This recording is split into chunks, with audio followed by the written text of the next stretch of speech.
Stop the madness. Keep it 100. The best talk show on the web is here on STMK Radio 100 with your hosts, Shawn L, Let, and Tone the Stone. Come join us from 6 to 8 p.m. Mondays through Fridays. Stop the madness. Keep it 100 with live call-ins, heated discussions about current events, politics, national news, weather, and sports.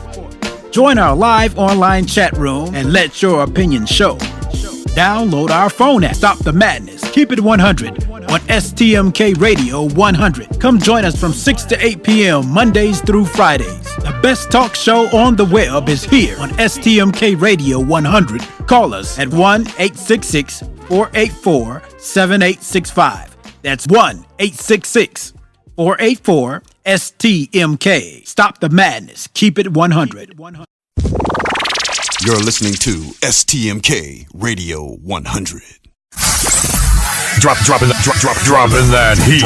Dropping that heat on the turntables. Fresh about the shower, been waiting all week long. About to spend some dollars, can't wait to get it on. I'm stepping out tonight. Looking in the mirror, hot damn clean as a whistle. First call for alcohol, I need to get some liquor. Ooh, I'm stepping out tonight. I done heard my favorite song, so now I'm in my zone. Just sip a couple drinks, so now I'm carrying on. That's just the way I do my thing in the city of forever swing. It's for my real swingers, never get enough. Forever swing. It's for my real swingers, never get enough. This just the way we do our thing. Forever swing. It's for my real swingers, never get enough. Here we go. See all the sexy ladies on the dance floor. Hey, hey, hey, hey.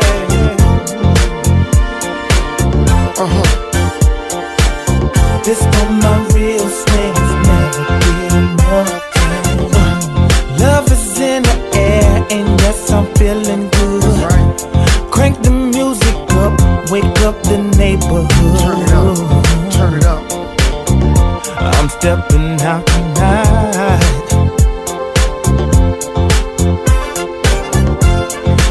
So good, didn't put my car in park. Dancing in the street, having myself a ball. Summertime, baby. I'm stepping out tonight. I done heard my favorite song, so now I'm in my zone. And sip a couple drinks, so now I'm carrying on. That's just the way I do my thing in the city of forever swing. It's for my real swingers, never get enough. Forever swing. It's for my real swingers, never get enough. This just the way we do our thing. Forever swing. It's for my real swingers, never get enough.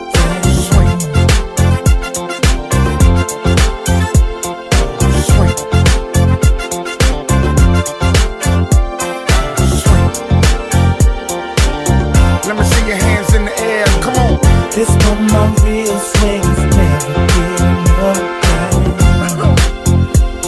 Alright, y'all. Ladies and gentlemen, my name is Doug E. Fresh, and I'm here with my man Tucker, my mom. And we're gonna get down like this. Get down. And I'm gonna show you how we do it like this. This for my Check it out. Swings, never get enough. Yo. Just last week I got the invitation. Come one, come all to the swingers ball. High rollers united. Honey's excited. I was delighted cause I was invited. It was announced on the radio and heard through speakers. No hoodies, hats, gas, boots, or sneakers. Come in peace so you'll be leaving in pieces. You can wear jeans with your permanent creases. Cease to reach this, staring in the mirror grinning. Diamonds are shining, baby, still winning. Crocs and gators, love for haters. Traitors, waiters, they're the ones that made us greater.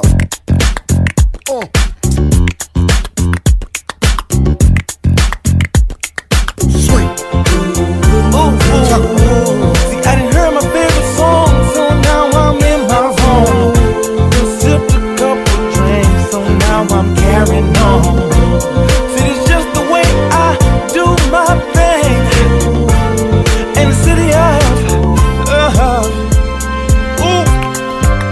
forever swing. It's for my real swing. I wanna see all the sexy ladies Forever on the dance swing. floor. It's for my real swing. It's that time, baby.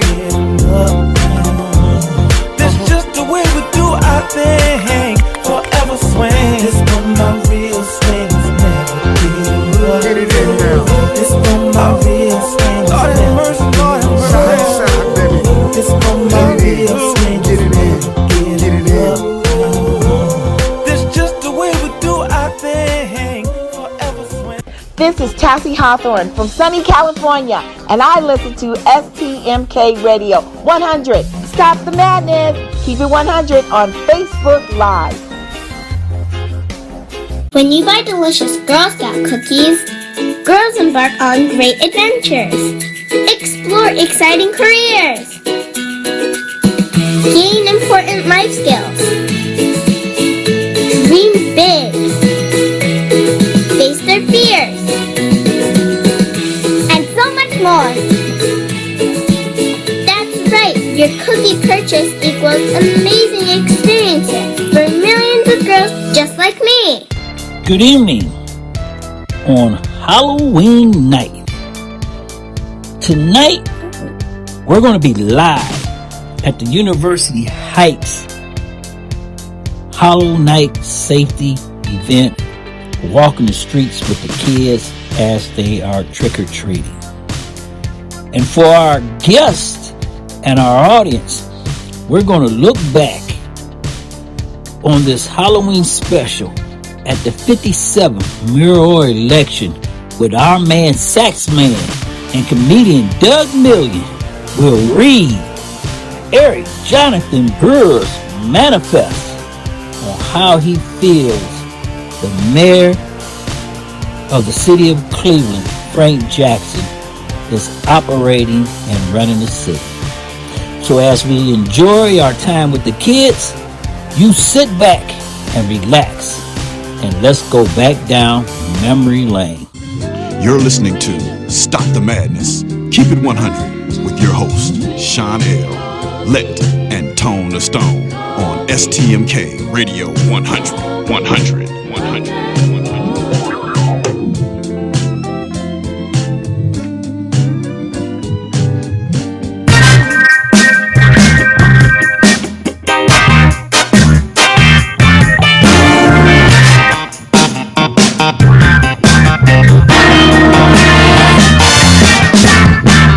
Yes, this is a PSA, a public street announcement. You are now listening to a Kickback production.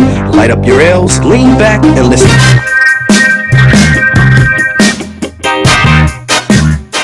Good afternoon and welcome to Stop the Madness, Keep It 100. I'm your host, Shawn L. I see that we have so much going on today, fellas. What's up? You know, we right now are in the middle of one of the world's worst things happening in the United States as far as our political scene is said. And we're going to dip into that later on in the show, and we're going to talk about what's going on with our president and our Congress. But we're going to come back and we're going to do local right here since our affiliate station in Cleveland, Ohio. And we're going to talk about the mayoral race and the four top contenders.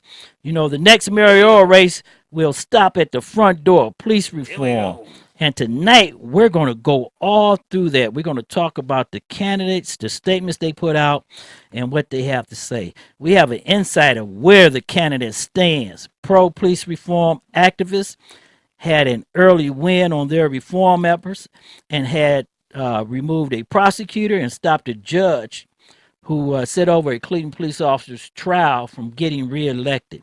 In Studio 51 with me is the police correspondent, Saxman. Welcome today, Sax. Hey, what's going on there, Shawn? How's everything today? Everything's fine. And as always, got our man, Doug Million, sitting in the funny chair. What up, y'all? What up? Yeah. Sitting right here. And we're going to be visited today. Later on, we're going to have a special guest in the studio, Mr. Rogers. Let's get ready to... Let's get ready to rumble. I want to see that sweater. Now, there is 10 possible challengers right now. There's circulating petitions for the mayoral race right here in the city of Cleveland. Councilman Jeff Johnson, a longtime critic of Mayor Jackson, and the list goes on. And we have two interesting contenders that have declared their candidacy. And we're going to talk to them later on also. But to know what's going on in the mayoral race, we're going to hear from the candidates themselves. So I want everybody to sit back and let's take this ride, and our correspondents and everybody to listen. We're going to let the candidates speak for themselves and tell you where they're coming from. The media, I wanted to talk to the residents and the people of the city of Cleveland, and I announced to them that I'll be in the race for mayor in 2017 for my fourth term. All right.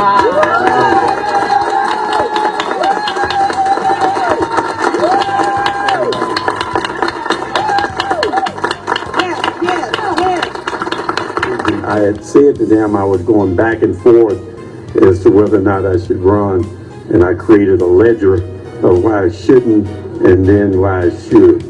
And on that ledger, there was probably about 5 pages of why I shouldn't, and only one thing on one page as to why I should. But I only have one reason for running, and that is the people you see behind me. Amen. And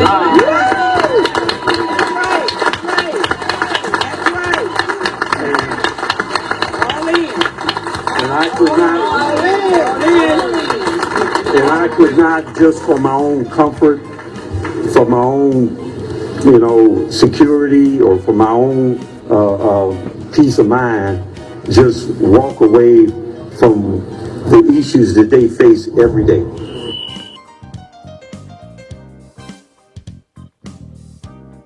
Citizens of the city of Cleveland, our cooperative efforts with the Department of Justice resulted in a comprehensive agreement for police that gives us the opportunity for real reform and a vision that goes beyond that agreement to provide our citizens with well-equipped and well-trained police division that has community policing as part of its DNA. That is real policing reform. Now we are a city of great ethnic and cultural diversity that works together to welcome everyone. The rebirth of Cleveland is evident as we look at Cleveland becoming a destination for businesses, for new residents, for food, entertainment, and lifestyle. Cleveland is a city of movie making, the rock and roll. We put on the senior games, the gay games, and yes, this year's 2016 Republican National Convention.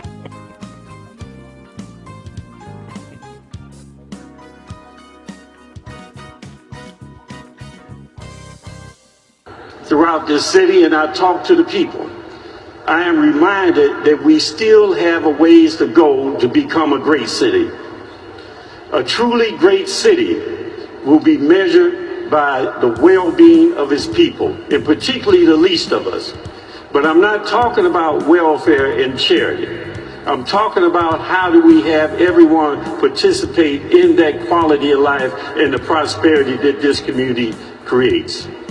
It's striving for greatness, This is the challenge that we embrace and the struggle and the fight that we take on. We will be successful because we will do it as one community. Now, some of you may have heard about last month's NBA games when the Cavaliers did not invite a nationally known recording artist to sing the national anthem.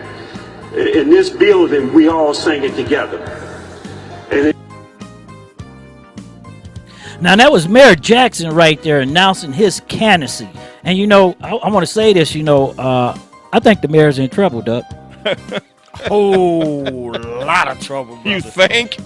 Yeah, I think the mayor's in trouble right there. A whole lot of trouble. But before we even go there, his number one, everybody say this is the number one contender. I think he's the number 4 contender. Number 1? Right, number 1 contender. This is Councilman Jeffrey Johnson, and this is what he had to say about announcing his candidacy. I'm running for mayor of Cleveland because it's all about, for me, the neighborhoods. City Hall has forgotten what's going on in the majority of neighborhoods in our community. Increased violence, education issues, housing. It's important for us to first focus on neighborhoods, to develop our neighborhoods socially and physically, and I believe that has not been done by City Hall. It's my belief that as mayor of Cleveland, that we have to change the philosophy of City Hall. We must focus neighborhoods first, and then everything else after that. Whether it's a neighborhood, residential neighborhood of downtown, Mount Pleasant, or Cam's Corner, every neighborhood has needs and expectations that are not being met by City Hall. In my career, I've shown that I will not fear speaking truth to power. And the other thing that I think individuals know about me is that I work hard, that I understand government, that through my experience as an attorney as well as an elected official for a number of years, I do know how to use government to make change in our community. Now, you have to understand this right here. You have to understand this right here. We're going to say this, that Jeff Johnson, if you notice in his talking about running for mayor, he did not say anything about police reform. Nope. Right. He didn't say anything about what's going on with the city and the laws. Okay. But he said the neighborhoods. Oh boy. Okay. And I want to say this right here because the Service Employee Union came out and they was pretty hot about going on, and this is going to be a big factor here on the west side, okay, and the east side, because I believe whoever can carry the west side may be your next mayor. West Coast is the best coast. Yeah. But I do believe that some of the contenders that we're going to talk about today in the 2017 mayoral election has coming down, because there's going to be 8 issues that everybody's coming down on. Yeah. But before we go there, the Service Employee Union denounced Mayor Cleveland Jackson in a political ad, and we're going to pull that up. Cleveland Mayor Frank Jackson made the news again. That's usually bad news for Cleveland families. Hasn't he failed us enough? Like when Mayor Jackson shut down the buses on Public Square, putting RTA funding at risk. And the homicide rate continues to climb. It's the worst in 10 years. How about the staggering number of Cleveland families struggling to make ends meet on poverty wages? And the children, half of Cleveland kids are living below the poverty rate. All this while Cleveland politicians beg their Republican cronies in Columbus to stop our city from voting on the minimum wage. And how about this? After Mayor Jackson lavishly hosted Donald Trump in the RNC, our neighborhoods are still falling apart, and grocery stores are now closing. Mayor Jackson's list of failures just goes on and on. Stop this insanity. Call the Jackson Accountability Hotline at 216-512-1740. 216-512-1740. Let's work together to build a better future for our neighborhoods and our families. Paid for by SEIU District 1199. Becky Williams, President. Now, they coming hard, and Mayor Jackson got some answers, and I'm going to say this right here. These 8 issues, keeping the city solvent, the mayor did pretty good. A plan to transform the Cleveland schools, he's going to have to answer for that. Yeah. You think? Yeah. Housing and the hazard of lead, he's going to have to answer for that. Come on now. How about the streets? How raggedy they are. Well, yeah, the streets are being raggedy. He has to answer that. A comprehensive anti-violence plan. He has to answer for that because you know what? He either got to hire more police officers. Say what? To go right. City Hall complying with the public record laws is going to be another issue. Oh boy, here we go. But the biggest issue that I see in the 2017 mayoral election, and it's coming straight forward, is the culture of unconstitutional policing, which is better known as police reform. Now we have two contenders, and I'm going to say this. This is why I changed Jeff Johnson, Sax Man, back to number 4. Remember, you asked me why he going back to 4. Why he going back to 4? Okay, and this is why I'm telling you why he's going back to 4, because there is a guy that's coming with 6 guns, a bazooka, and he's getting ready to step all rocket in. launcher and everything. You know, there's 2 contenders, and you know what? In the chat room and on Facebook Live and YouTube, welcome to join us on Stop the Madness, Keep It 100. But everybody has to understand, Brandon Kroslowski, the president and CEO of Edwards Leadership and Restaurant Institution, he's going to stand up and try to be the number 1 man, but he doesn't want to go into police reform and talk about certain issues. Why not? Because he wants to talk about what he did for the neighborhood and what his plan is. He doesn't want to be controversial.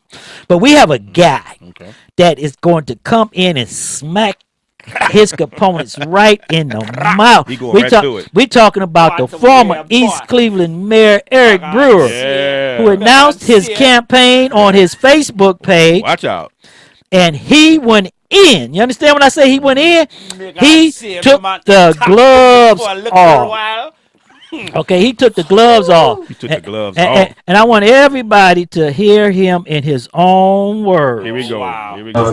Petitions are being circulated by Angela Davis. I intend to go official this week. I guarantee Frank Jackson will not like my announcement. I guarantee Jeff Johnson won't. I guarantee Zach Reed won't. I guarantee anybody who's thinking about putting their ass in that race will not like my announcement, because I want to bring accountability back to Cleveland government. Now, he's talking about accountability back at Cleveland government, and he does not mix words. I'm going to tell you this right now. Eric Brewer is a force to be reckoned with, and anyone who takes him like the police union or anyone else who takes him like is really doing their self a disservice. And I want you to hear Eric Brewer in an interview he did, and he put it on Facebook Live, and he put this out there, and I want you to understand and listen to exactly what he said, because he is mixing no words, Doug. You understand? No words. None. More than the mayor. I just don't think that. I think if the mayor's at 148, I think that should be the highest salary, and if it's some extreme circumstances for people to make more, because in reality they tell you, well, we got to attract the best and brightest minds. Really? So we got the best and brightest minds. We just asked for 2 tax increases. We got failing schools. The same best and brightest minds getting all this money double dipping. They got a screwed up police department with over 600 reports that the FBI found of police criminal conduct. You know, you call this, you know, this dump in East Cleveland is part of the best and brightest minds. Now, you heard that he did not mix words right there. He went in on what he was talking about, and it's gonna get deep, y'all. And he's serious about that. You understand when I say serious? Now, Doug, you have where you want me to go first? No, I don't want you to go there right now, because you know what I said? It's getting ready to get hot in the kitchen. Okay. Ooh, it's gonna be boiling. And Mayor Jackson has to stand up, and I'm gonna say this, whether he want to talk about this or not, he's going to have to, because come September, you got 13 people running. I take that back. You got 12 now, because I think one person got out. 1, 2, 3, 4, 5, 6, 7. Yeah, you got about 12 or 13. You don't have to count, because I just told you. Okay.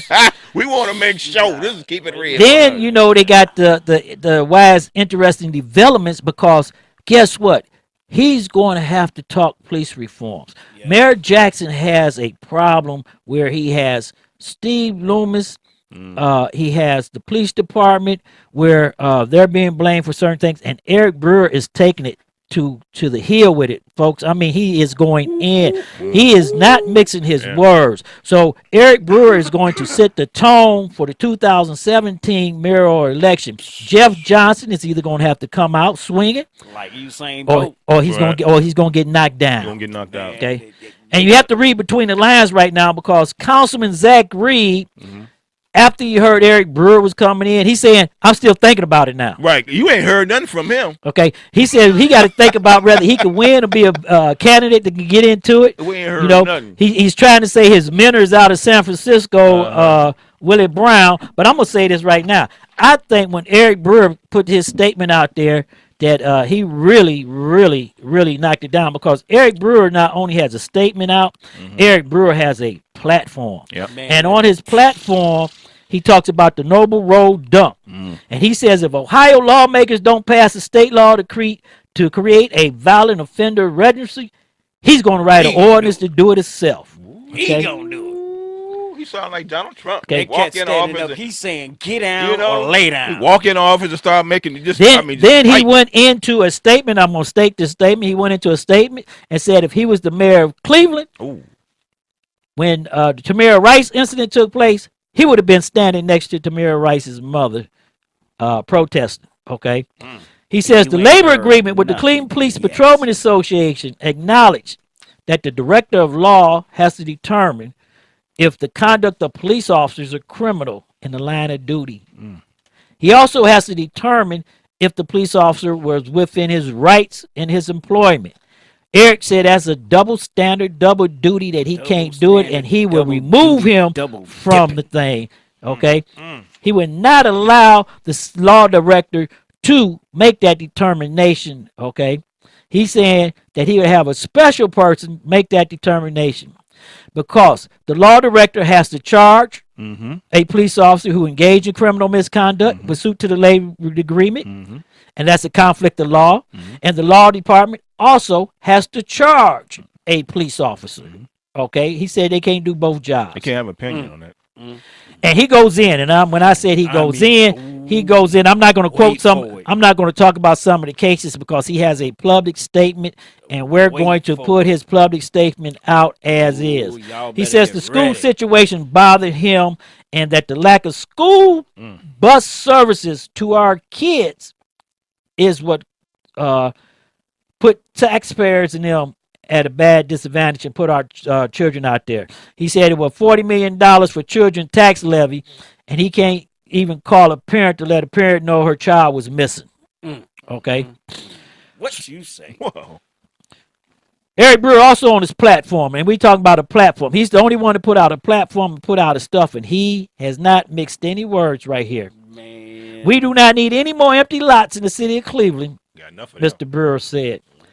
We can take that $10,000 and make homeowners out of our citizens who cannot afford housing. Right.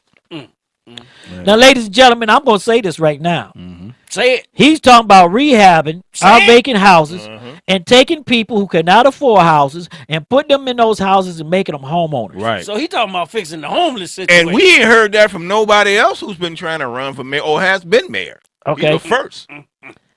HUD stand for development. Housing and urban development. Not tearing down houses. Right. Okay. And having empty and lots. charging the homeowner for it. Now, the next mayor race will stop on the front door of police reform. Okay. So tonight, what we're going to do right now, we just hit the front of it.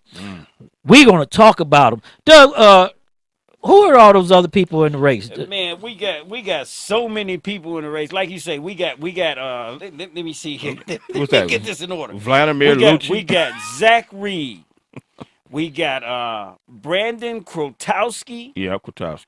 James Jerome Bell. Angela R. Davis, and let me be clear on this. Angela R. Davis is withdrawing to back Eric Brewer. Ooh. Okay, yeah, she did. She did say that in an interview that he did. The tape we played earlier in that interview, he said that she was passing petitions and stuff out. But I forgot she was a candidate and she withdrew. She was a candidate, but she decided to back out. She figured she's not strong enough to be, but she's strong to back him. And we got Barbara A. DeBerry. We got Giovanni Garrison. Garrison, yeah. We got Landry M. Simmons Jr. Okay. We got Renee Saunders. Okay. We got Brian S. Costa. Ricky L. Pittman. Robert Williams. And I did I cover them all? Vladimir, you do But you know what? Vladimir of the night, the downtown. But you know they put some statements out. What did some of them say? Oh man, now listen here. You got first of all, Shawn, you got to understand that we got this directly from these folks' social media. Okay. You know, I'm not gonna get specific, but this is their actual comments from their social media and platforms. Zach Reed says he will announce whether he will run for mayor or not by April 15th. Brandon Kratowski, 37 years old, CEO of Edwin's Leadership and Restaurant Institute, says he is running for mayor. Right, that's one of the top 4 contenders that we put him in the top 4 contenders. As I travel through the city, I see acres of unfilled promise, he said. I see the potential of our exuberant youth and the wisdom of citizens who have remained loyal to the idea of what Cleveland could be. I see business fighting to hang on and serve communities that have supported them for generations. I also see broad disconnect between what our citizens need, the policies enacted to provide it. I see clearly, as do many others, that it is now time for change and have a plan to make it happen. James Jerome Bell quoted from his social media. This 50-year-old of Woodstock Avenue has run for the Bell Foundation for Social Change since August 2016. He's running to restore the city of Cleveland as a crown jewel in the world. He's running for mayor to promote peaceful conflict resolutions on all various levels of mired society. So he's going to take to the streets. The hope and the mission of this organization is to foster and instill a physical, mental, and spiritual well-being of all people, regardless of color or other circumstances. Okay, so he's not going controversy. You see that? You see that he's holding up his end. He's not going controversy. No. And I told y'all about Angela R. Davis of Beckman Avenue. She pulled out. She pulled petitions to run, but said last week, I am no longer running because Eric Jonathan Brewer is running, so I am supporting him. Right. Okay, and that's what she said. And we upgrade Jonathan Brewer to the number 2 contender. Remember that. That take him from 3 to 2. Right, with 3 to 2. Who's number 1? Number 1, we're gonna give Frank Jackson. You got to give the incumbent. You got to get the incumbent. You got to get the I incumbent. understand because right now he's the champ. Right. You got to get the incumbent. Okay. So we're going to give the mayor. We're going to give the mayor Frank Jackson his proper respect. And we're going to make him number 1 contender. He's the champ. But when you the list goes on now. But when you come down now, Eric Brewer, we just played his video and his statement out to the public, and we did his platform. But he's also the only. Isn't he the only candidate that got mayor's experience? That's correct. He used to be the mayor of East Cleveland. That's why, and plus Zach Reed's statement drops him to 4. Right. And so we got Brewer's up to 3. Angela R. Davis, by Angela R. Davis dropping out Brackenborough, that takes him to the 3rd seat. Right. We gonna make Brewer gonna be number 2 contender. But go ahead on with that list. Now we're going on with this list. Now y'all got to remember that this is directly from these people social media platform. Okay. These people said this. I didn't say it. Shawn didn't say it. And Saxman didn't say it. Yeah, Saxman better know because his job on the line. Oh boy. I've been threatened. Oh boy. I've been threatened. They still dealing with that raccoon incident. Yeah. I almost lost my job today, y'all. They had my pink slip and everything. Lord Jesus. Now, we're going to go on with this list. Barbara A. DeBerry, 62, said, I'm the people's candidate. I not only know of the ills of our community, I experience them every day. She says she is unemployed but works during election cycles through the Republican National Committee, the Republican Party, the Republican Party of Cuyahoga. Don't she know this is a Democrat county? And the Cuyahoga County Board of Elections. Yes. But don't she know we're in a Democrat county? Huh? We're in the Democrat Did you county, hear what right? I said? You notice I put emphasis. biggest county I put in emphasis Ohio, on that. She Democrat. said through the Republican National Committee, the Republican Party of Cuyahoga County. But Mr. Funny Man, go ahead on down because I want my audience is going to hear this 5-page statement by the number 2 contender to the mayor. Oh, boy. He is putting everybody on the spot, and he's telling them right now the gloves are off, and we're getting ready to rumble. Okay, now Giovanni Garrison, 27, lives on Fleet Avenue and works at Touch Supper Club. He says he is a former community organizer for Slavic Village Development in Stockyard, Clark, Fulton, and Brooklyn Center Community Development Organization. He is the current program coordinator and the former board president of the Public Square Group. I am excited about my candidacy for mayor of the city of Cleveland. I've been building community in my city since I was 18. I've gained an understanding of the bureaucracy of city government and the current administration. Garrison said, now is the time to bring innovation and equity to our city departments, community development, corporations, educational institutions, and most importantly, our residents. One of my budget policies is bringing free public transportation to the city so that we can provide an option that gives mobility and accessibility to our residents. So wait a minute. He talking about give all of Cleveland free busing. Free RTA. Wait a minute. Did I hear that right? He's going to give all of the citizens of Cleveland free RTA. Let me finish the statement. Wait a minute. Hold on. For you, is that his? Don't wait a minute. You got more to say for him? Yes, that's what he goes on. Okay, wait a minute. I want to hear something. Wait a minute. Hold on right here. Hold on. Go ahead. Hold on right here. Wait a minute. Hold on. This is for my audience. We just connected back up with Facebook Live. Welcome Facebook, YouTube, and everybody. I don't think anybody heard this statement, but I want to play this again. This is the number 2 contender, letting everybody know that this is going to be a good fight. I am, petitions are being circulated by Angela Davis. I intend to go official this week. I guarantee Frank Jackson will not like my announcement. I guarantee Jeff Johnson won't. I guarantee Zach Reed won't. I guarantee anybody who's thinking about putting their ass in that race will not like my announcement.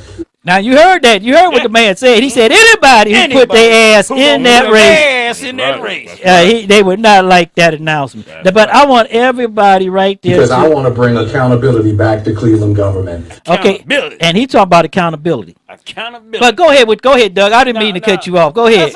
That's all right. Because Giovanni Garrison, now y'all got to remember, this is Giovanni Garrison, the man that lives on Fleet Avenue, 27 years old. I mean, young fire. He said, and I got to back up. He said one of my biggest policies is bringing free public transportation to the city so that we can provide an option that gives mobility and accessibility to our residents that live in or below poverty. When looking at the statistics, nearly 36% of our population lives at or below poverty level. And below poverty, and that is unacceptable. Transportation is the key to providing upward mobility for anyone, and unfortunately, the city is watching GCRTA. For those of you who do not know, that's the Greater Cleveland Regional Transportation Association. Wait a minute, where he been? Hit a deficit without any. Wait a minute, how old is this guy? 27. Don't he know that the Greater Transit System left is RTA now?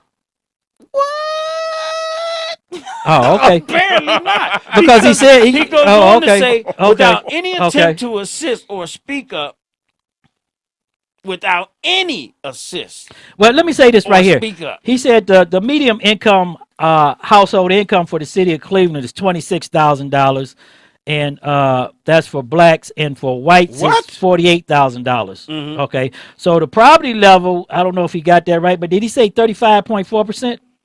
36%. Okay, so he's right in there. At least he did his homework. He did his homework. Right, for black people, the poverty level is 35.4%, and for whites, it's 15.9% on the property level. So you have to look at but the young guy has a good instant because he's talking about giving free RTA. He got 5 to the people right there. He got 5. He must be from Canada. So how is he gonna pay the drivers if we driving for free? Okay, well we're not gonna worry about that because the maintenance, the gas. Sacks, we setting this up right here. We would get ready to rumble. Go ahead. We ain't even done yet. I want to know how they gonna pay for everything for free. This is what Landry M. Simmons Jr., 47 of Brooklawn Avenue, had to say. Okay. Now this is directly from his social media.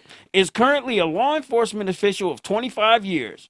I am running for mayor of Cleveland. Oh, he's a police officer? He is 47 years old of Brooklawn Avenue. He is currently a law enforcement official of 25 years. Do he say what department he worked for? He don't say that. Oh, now. okay. Now, I'm just giving you what they gave me, which comes directly from these people's social media platform. Whether it be this, that, or the other, this is directly out their mouths, off their fingers, off their keyboards, Doug, their social hey, wait a media.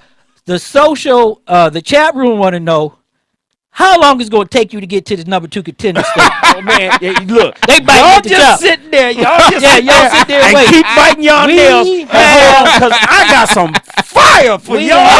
I'm waiting. Oh boy, we have the statement for that. Go ahead. Right Doug. now, Go what ahead. I'm doing is building up to the crescendo. So y'all just please be patient. Okay, with me. chat room, You know what I'm Facebook, saying? stay Please. with us because we getting ready to get Please some don't go juices nowhere. going You in a minute. don't want to miss this. You don't want to miss this. You But don't. Landry M. Simmons Jr., 47 of Brooklawn Avenue, who is currently a law enforcement official of 25 years, said, I am running for mayor of Cleveland to make our society safer, create a stronger economy, and have smarter schools. These are the main ingredients to a city the way it used to be. Okay. Other candidates who pulled petitions include Renee Saunders of West 20th Street, Brian S. Costa, we already talked about him, Ricky L. Pittman of Cleveland, and Robert Ohms of Bluebird Oval in Oakwood Village. And they did not reply to a call and email. Well, for let me ask you this: Did Jeffrey Johnson say anything? Jeffrey Johnson. What did Jeffrey? Did Jeffrey Johnson respond? I don't. Is he still hiding? I think he hiding. Jeff Johnson, you got to stop hiding and come out. He real quiet. I see a whole bunch of stuff here, but I don't see nothing from Jeff. Okay, well, let's get. Wait a minute. The chat room is jumping on this, and I'm gonna say this right here. We had the 4 top contenders for the mayor's race when we started the show. We went through all that stuff. I told everybody that Mayor Jackson is in a fight for his political career, and technically, Mayor Jackson has a lot of problems, and I'm gonna keep it 100.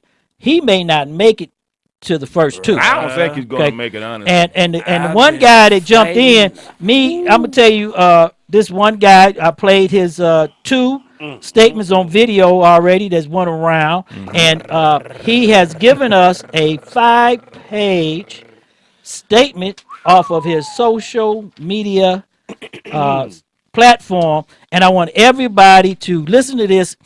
If you cannot hear us on Facebook or any of our social media things, YouTube Live, welcome for joining us now. Snapchat, go to STMK Radio 100's Facebook page, click on the USTREAM link, and come right into Studio 51 with us so you can get the audio as we broadcast over internet radio.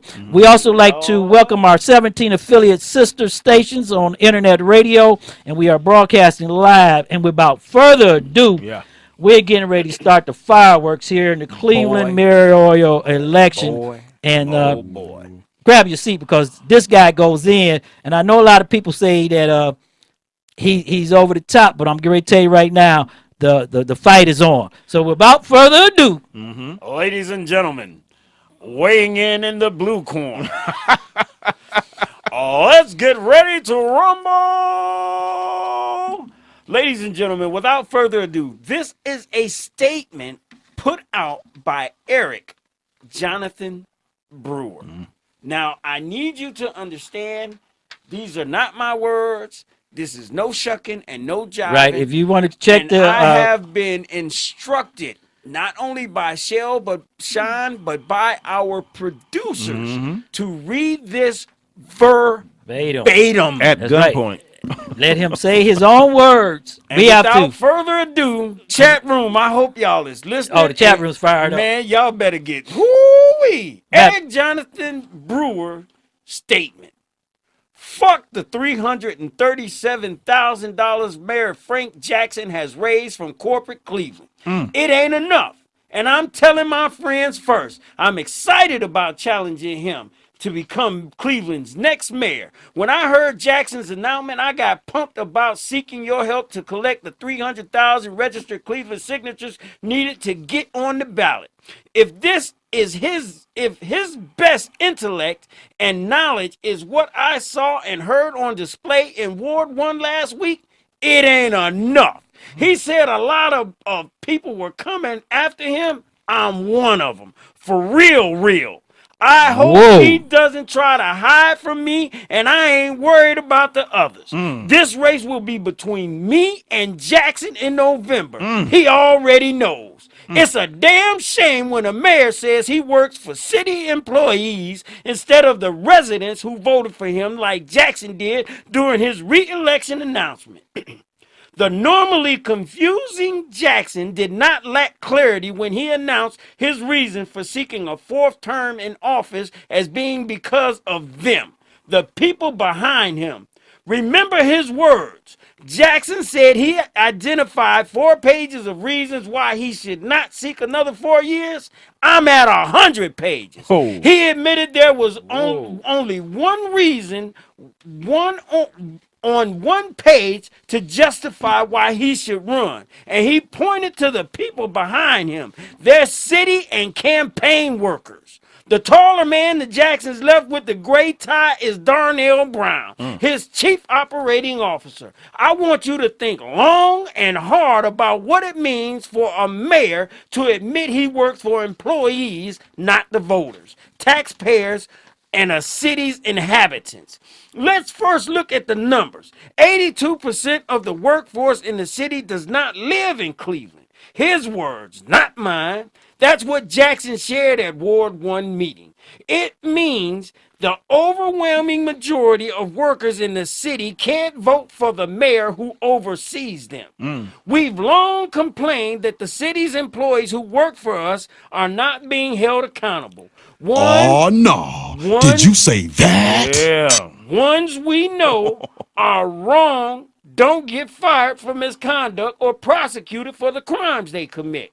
What the picture reveals is that because Jackson works for them, he's allowed non-resident city employees to control the process of our government so they can ignore what the law requires when they're caught in the wrong. It's all of them. It's not just the police. It doesn't matter that they look like us. We should all feel deceived. Think about it. The tax increases Jackson and the council seek, and the reasons for them cannot be legitimate. They say tax increases are for the kids or for our safety, but who's Jackson's working for shows they're not. It's why after a slim majority of Cleveland voters gave Jackson's suburban city workforce a $40 million tax increase last year to improve resident safety, non-resident police still don't respond to shootings or react aggressively to find missing 14-year-old resident girls like Alania DeFreeze. Oh, he's blaming the death of the young girl on the mayor for the mayor's failure to have police officers and failure to have busing. It's why non-resident city managers don't get fired for supervisory failures that lead to cops shooting residents, kids to death, or strangling Cleveland residents with mental disabilities. Seriously? Some Did you say that? Some non-resident city workers are trashing all over residents and stealing our tax resources while they control our fucking government. Jeff Johnson can talk all that neighborhood shit he wants, but he lives in Twinsburg at the home his wife just bought in December 2016. He's a Summit County resident, not a Cuyahoga County resident. He ought to just tell the damn truth. He ought to just tell the damn truth and keep his ass out of the mayor's race. 31 years of nothing is all we've ever received from this guy. Ken Johnson's got some scam going where he answers the phone for 5% committeemen. Residents say his double-dipping ass lives somewhere else, too.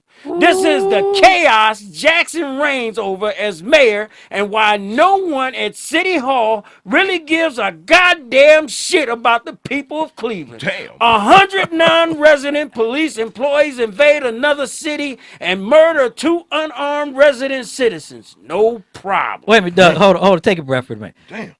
People, Facebook, Snapchat, Instagram. Welcome to be with us on Stop the Madness. We're reading the statement of Eric Jonathan Brewer, and I'm just about who, 1.5 pages who just he released a statement.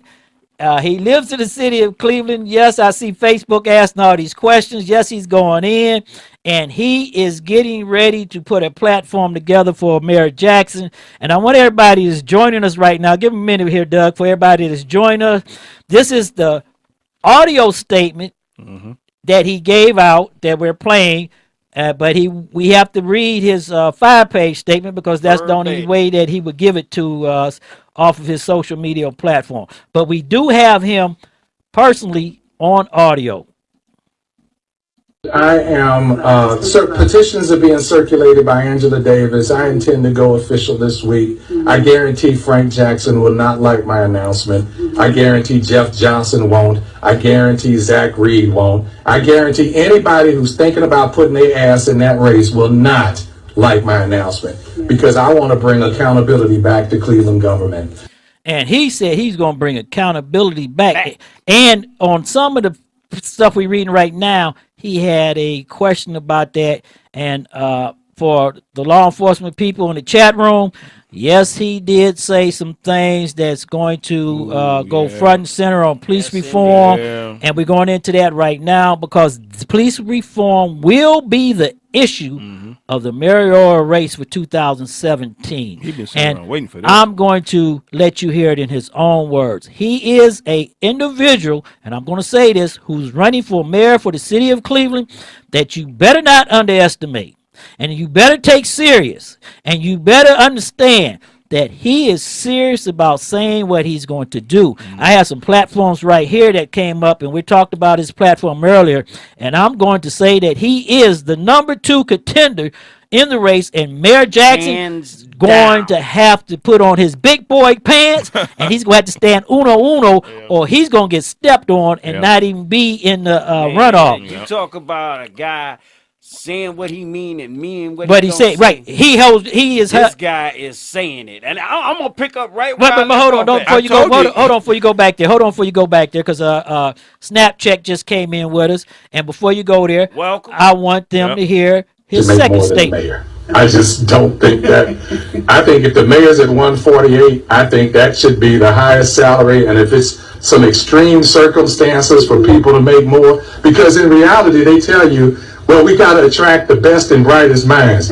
Really? So we got the best and brightest minds. We just asked for 2 tax increases. We got failing schools. The same best and brightest minds getting all this money double dipping. They got a screwed up police department with over 600 reports that the FBI found of police criminal conduct. You know, you call this, this dump in East Cleveland is part of the best and brightest minds. I mean, he's going in. So right now, we was reading his statement, and we're going to pick up right where we left off. All right. Now, this guy was talking about Ken Johnson, and again, just so that you understand that these are his words and not mine, and I am reading them verbatim. We're going to pick it up where we left off. Ken Johnson's got some scam going on where he answers the phone for 5% committee man. Residents say his double-dipping ass lives somewhere else, too. This is the chaos Jackson reigns over as mayor, and why no one at City Hall gives a goddamn shit about the people of Cleveland. 100 non-resident police employees invade another city and murder 2 unarmed residents? No problem. Rig and obstruction and obstruct the legal process of our resident citizens? No problem. Government to protect their jobs and pensions, a water department administrator illegally awards $340,000. And he's going in on everybody. Change order to a contractor without council approval. No problem.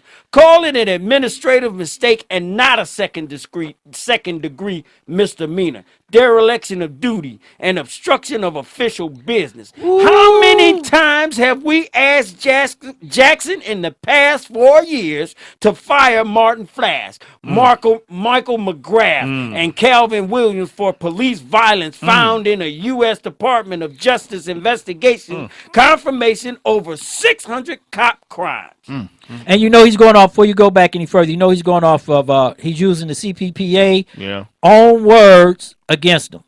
Because remember, the union called for their resignation and firing also. Go ahead, Doug. Why are they still on the motherfucking job? Any cops prosecuted and convicted for the crimes we know they committed. Ain't nobody in this community holding their breath.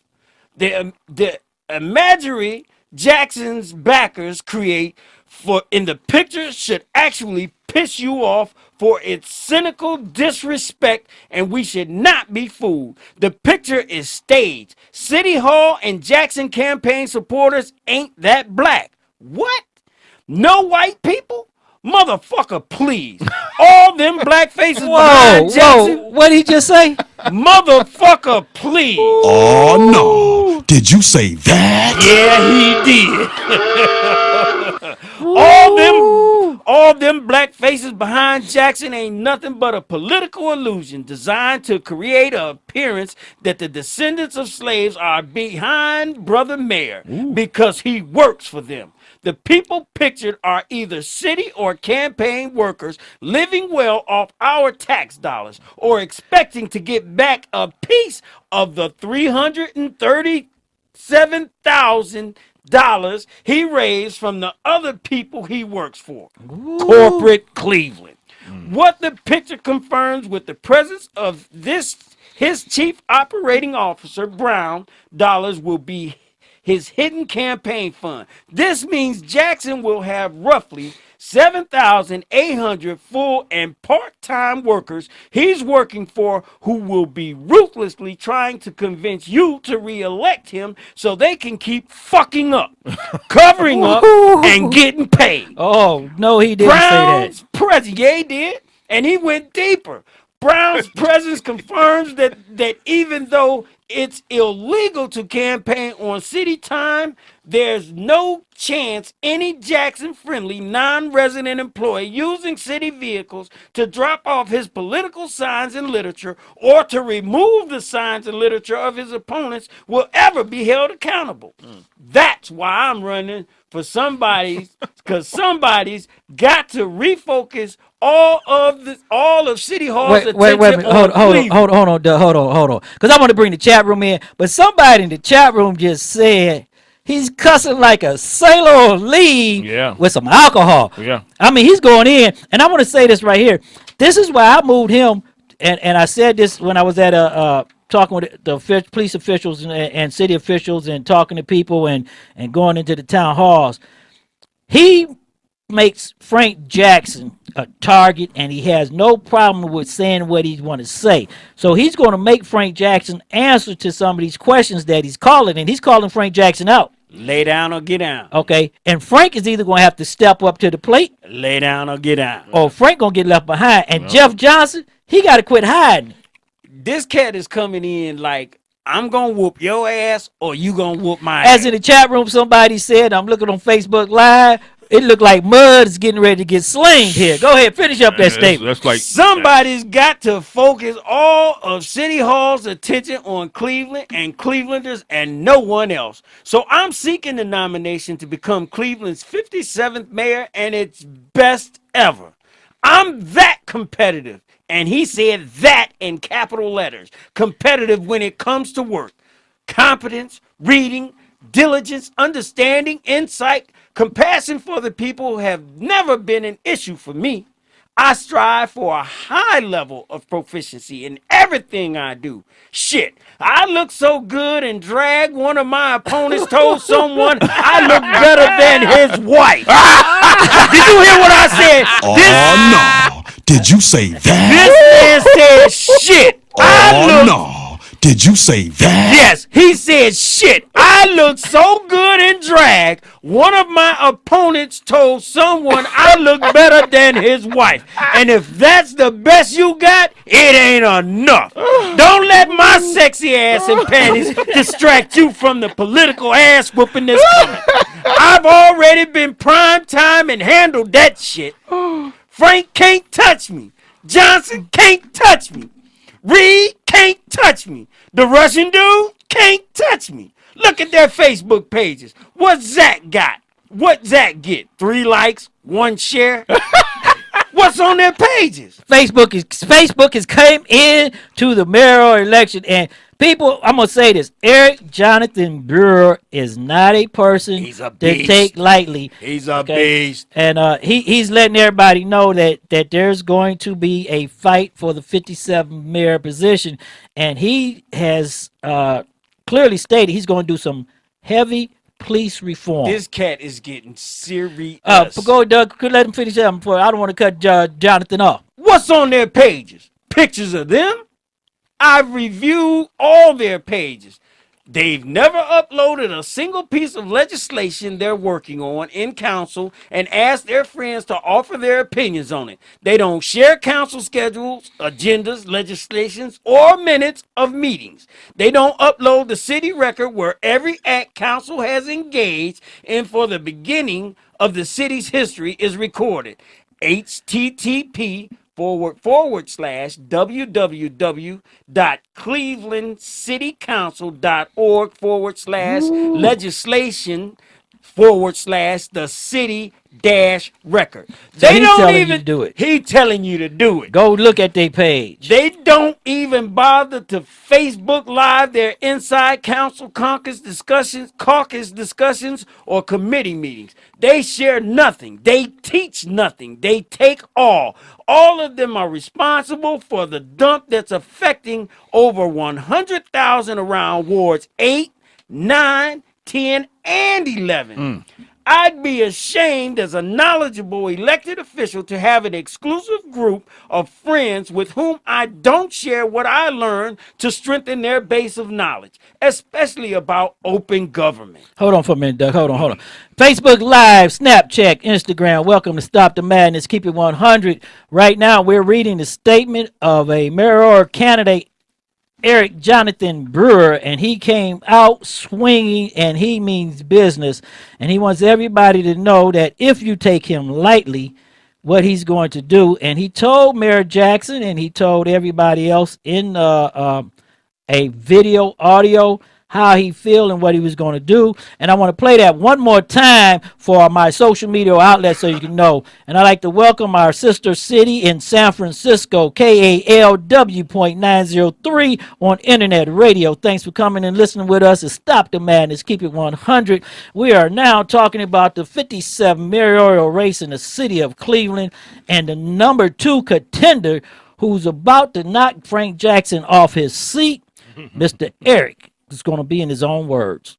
I am, petitions are being circulated by Angela Davis. I intend to go official this week. I guarantee Frank Jackson will not like my announcement. I guarantee Jeff Johnson won't. I guarantee Zach Reed won't. I guarantee anybody who's thinking about putting their ass in that race will not like my announcement, because I want to bring accountability back to Cleveland government. Now, he issued a 5-page statement, and that's what we're reading online right now. His 5-page statement to the residents of the city of Cleveland, what he's going to do, what's been happening for the last 13 years, Drama. The failure of the police department, the failure of city government, the failure of social workers, the failure of directors within the city of awarding contracts and not properly doing it by law, and the failure of the council people. And he is not mixing any words. Go ahead, Doug, finish that statement so we can move on right there. It was once against the law to educate the descendants of slaves in this state. Failing schools under Jackson and this council tell me it's still against the law. Not on my motherfucking watch. I don't fail to educate my friends here. I never failed to educate Cleveland children and residents as mayor. I didn't learn a damn thing from Jackson's breaking news announcement other than he works for the employees of City Hall. In truth, he is one of them.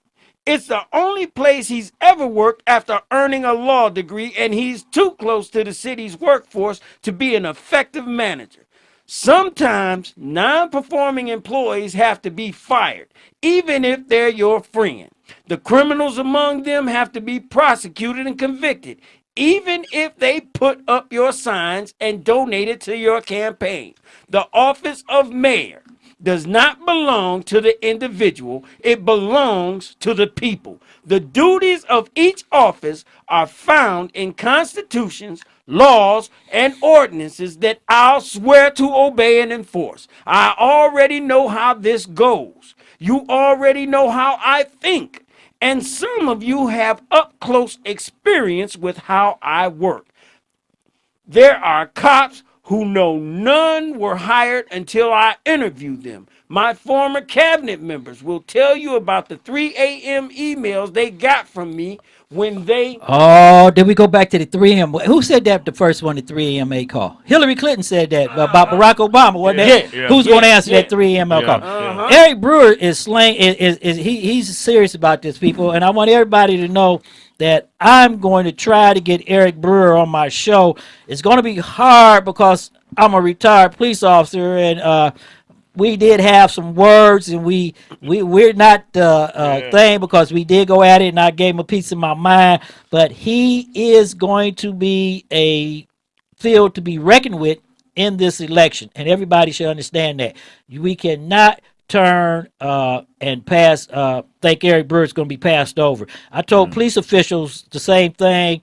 They better understand that Eric Brewer is going to do hard police reform, and he's not joking. If he say he's going to do it, he's going to do it. You better believe it. I talked to some union officials from the East Cleveland Police Department who said that Eric Brewer was the only mayor who fired a civil service chief, and it was upheld by civil service.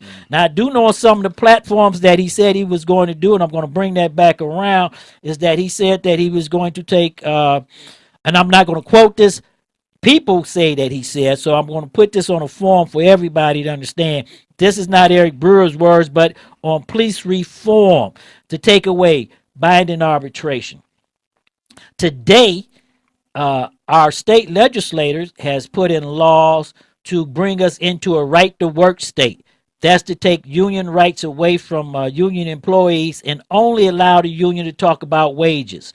This is some stuff that the unions and everybody has to realize. And I'm putting Eric Brewer as the over Jeff Johnson because Jeff Johnson act like he's scared to step up to the mayor, and Eric is not scared to step up, and Eric is putting us there. And I do know that being in the town halls, being out here in the neighborhoods, that Eric has a following. Okay, he has a following. So don't think that he's out here just saying this and nobody's listening to him. He's not a nut. I want everybody to understand this. Eric Brewer is not a nut. He is a foe. You need to treat him as one and take him serious before you look up, and he might be the 57th mayor for the city of Cleveland. And everybody said Donald Trump couldn't win. Right. You better remember this, folks. Right. We set a system up, and that system right now is accountability. And the anti-police right now is batting 100. And I'm going to say this, police reform is on 100. Not only did they take the prosecutor out, they took a judge out, okay? And they took a lot of mayoral positions out, and they put a lot of people in positions, okay? And those people are going to come out with that platform. There's nothing we can say about it. We're nothing going to do. And anybody who thought that Donald Trump could make law and run the city of Cleveland, you're going to get a rude awakening when you find out that the mayor runs this. So it's going to be a tough race. But we're going to finish up with his statement. Then we're going to go in and talk about what we think about the race. Go ahead. All right. My former cabinet members will tell you about the 3 a.m. emails they got from me when they arrived at work.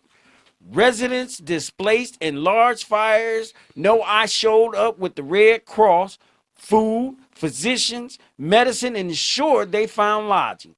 There's a radio talk show host who spoke to my friend, the late Loretta Nichols, who told her that the residents I serve knew more about the city and government than any other when they called in. WEWS TV 5 rated the streets I kept plowed the best plowed during Northeast Ohio winters. Ask the former workers from Huron Hospital. They'll tell you getting to East Cleveland was a problem during winter months. Getting through East Cleveland wasn't. A nurse said they always knew they were in our borders because our streets were plowed and salted. Some of the mayors in the consortium got pissed when I pulled out because I could buy salt for $7 a ton less on my own instead of paying fees that kept a former mayor's kid in a job. East Cleveland or his kid. I chose the city. I'll do the same for the residents of Cleveland if you help spread the word. Jackson said there are a lot of people after him. I'm one of them, for real. And for the record, I'll deal with President Donald Trump. There'll be no stop and frisk. Fuck a militarized police department. Cops better not conduct suspicious license plate searches. The smell of marijuana will not be probable cause. If cops do smell weed, the only thing I want them to say is, damn, that shit smells good. Oh, yeah, wait a minute. Say that one more time. He said, did you hear this? He said the smell of marijuana will not be a probable cause. If cops do smell weed, the only thing I want them to say is, damn, that shit smells good. Oh, Lord. Unless y'all done fuck somebody up, and if a council won't pass it as an ordinance, I'll get the signatures from you and we'll make it a charter amendment. And I've already told the person who wants to be my safety director that if he allows a cop crime to be converted to an administrative offense, he'll be arrested. Ohio law does not allow cops to disobey any federal, state criminal laws. My friends already know. Steve Loomis, and you have my words on this, better keep his mouth shut about my police union president twice for that shit. Loomis is a patrol officer. He better stay in his place. There is nothing equal about a mayor and a patrol officer, and you can believe that shit. And yes, Cleveland will be safer. The gangs are people. I'll reach out to the people who find survival in that world instead of another, and I'll work to bridge those calls. I will work to bridge those worlds for those who want a way out. We'll solve the crimes that are the root cause of some of their anger, and we'll work to address the issues of their lives that have left them displaced. Our people excessively and overly prosecuted. The first place the injustice begins is under mayors, councils, city prosecutors, police, and municipal court judges. I know what I did to stop the over-policing in East Cleveland with a good judge and Sandra Walker, and a knowledgeable civil rights oriented law director and chief prosecutor in the late Almeda Johnson. I've already begun to talk with key people about how I want a pro-Cleveland workforce and civil rights changes in the law department. We'll talk. I'm letting the political enemy I know is watching to try to trash my plans to hold them accountable. Y'all say y'all want to help? Then I want your help. Spread the word. Help me get on the ballot. Help me win. I cannot do this without my friends. Let me know if you'll circulate a petition. And that's what Eric Jonathan Brewer had to say about throwing his hat in the ring. And I'm going to tell you what, Jonathan, Eric Brewer, I owe you an apology for picking on you. I ain't gonna stop picking on you because I'm a comedian and that's what I do. Right, that's what we do. But brother, you got my vote. You got my Well, vote too. I'm not going to say he has my vote, but I'm going to say this. We're going to have to go pay some bills, and we will be right back in 1 minute. And on Facebook, Snapchat, and Instagram, I want you to stay with us. AP Update, I'm Ed Donahue. The Trump administration says it will revise a travel ban executive order that is now blocked in court. The administration says it doesn't want appeals court review. Meantime, the president just wrapped up a news conference at the White House where he said his administration is running like a fine-tuned machine, but that message is not going out. The press, honestly, is out of control. The level of dishonesty is out of control. The president says he would like better relations with Russia, despite what he calls the political cost. I know politically it's probably not good for me. Hey, the greatest thing I could do is shoot that ship that's 30 miles offshore right out of the water. Everyone in this country is going to say, oh, it's so great. That's not great. That's not great. I would love to be able to get along with Russia. The president spoke at the White House today to maintain the element of surprise. President Trump said he won't forecast how he'll respond to provocations from Russia, North Korea, or Iran. AP Update. I'm Ed Donahue. Napa know-how. A Napa guy knows that by the foot, there's no better ride than an old station wagon. Room for 6 people facing forward, 2 people facing backward, and a whole lot of luggage, lumber, and bicycles haphazardly strapped to the roof. If you can parallel park that beast, you can park anything. And with some quality parts and a little Napa know-how, you can keep your land ship running longer, stronger. It's not obsolete. It's a rare treasure. That's Napa know-how. Napa know-how.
Hey, Thirst, can I try out a few Coke Summer sound effects on you? Yes. Cool. You okay with this?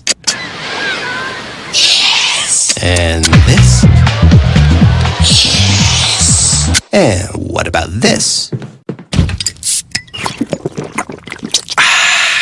Yes. Ha! Gotcha there, Thirst. That wasn't sound effects. That was a Coke. I'm no longer thirsty. You're so out of here. Coca-Cola. Taking a family of 5 to the amusement park can cost a small fortune. Oh, yeah. So to save some money, we thought, hey, let's bring the amusement park to us. Yeah. Go ahead. All right, step right up, young man. Are you ready to ride the wacky waterfall? That's just the bathtub with the shower head running. Nope, it's the wacky waterfall. It's the shower, Dad. Waterfall. Wacky. There's an easier way to save. To get a free rate quote, go to geico.com. Then buy online, over the phone, or at your local Geico. And now back to John with the weather. Yes, Andy. Tonight a big storm.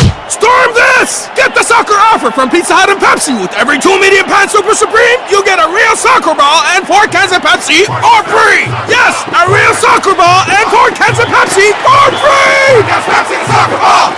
Don't miss the Pizza Hut and Pepsi soccer offer. With every 2 medium pan Super Supreme, you get a real soccer ball and 4 cans of Pepsi for free. What about the weather, Eddie? Don't resist and call 19,000 now.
Hello, sir. I hear you having problems putting together your new kitchen unit. Oh, yeah, the instructions say that. What now? The instruction manual. It makes absolute... Stop reading that. Well, what would you suggest I use? I suggest you use the fact you're a man. Huh? Guys who got pride never relied on no guide, sucker. I'll give you some step-by-step instructions. Buy Snickers, remove wrapper, bite chocolate, and get some nuts. Go to GetSomeNuts.tv for more Snickers man coaching. You're listening to Stop the Madness. Keep it 100 with your host, Shawn L, Let, and Tone the Stone on STMK Radio 100.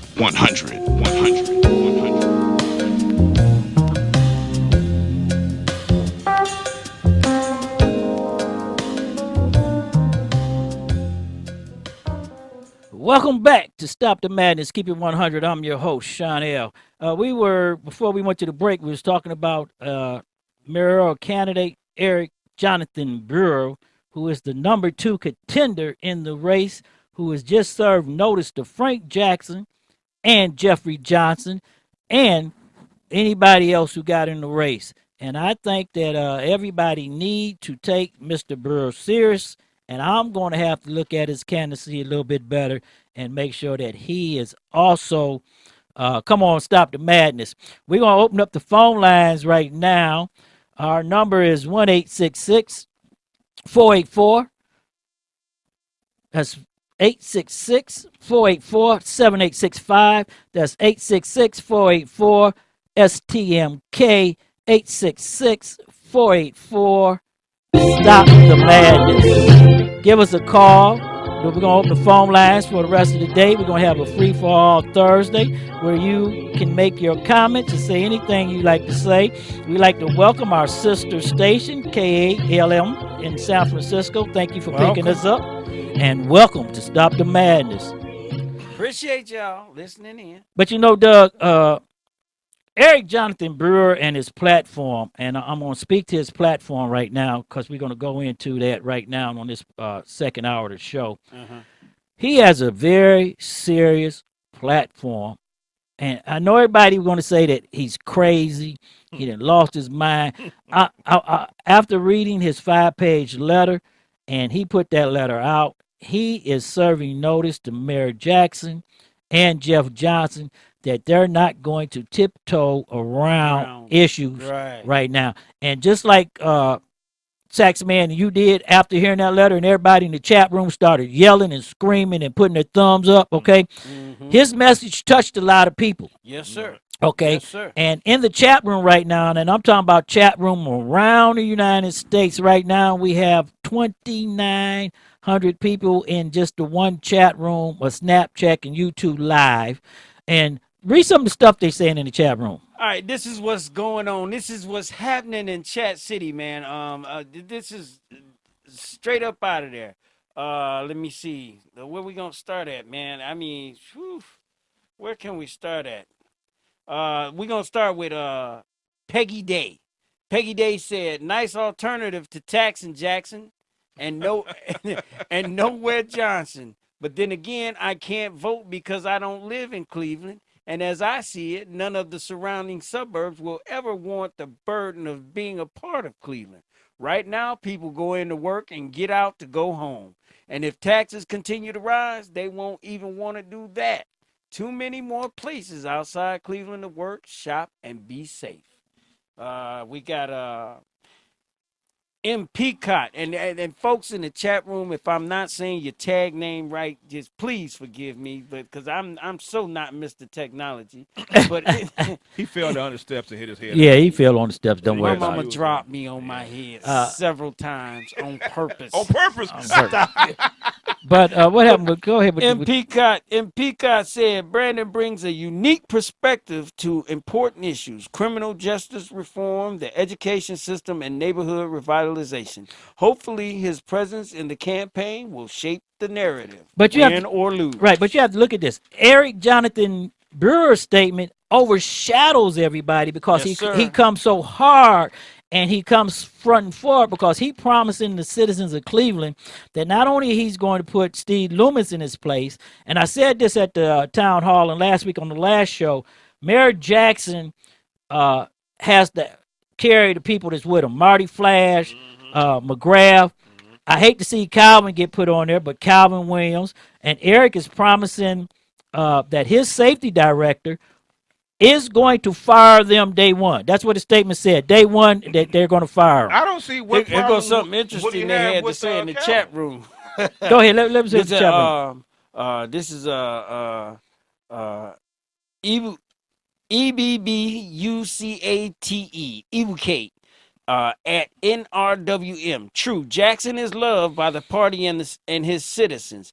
I Hate Snowflake said, everything I have heard about this guy is 100% positive. Go Brandon. I Love Cleveland said, and the first possible threat to Mayor Jackson campaign may have just arrived.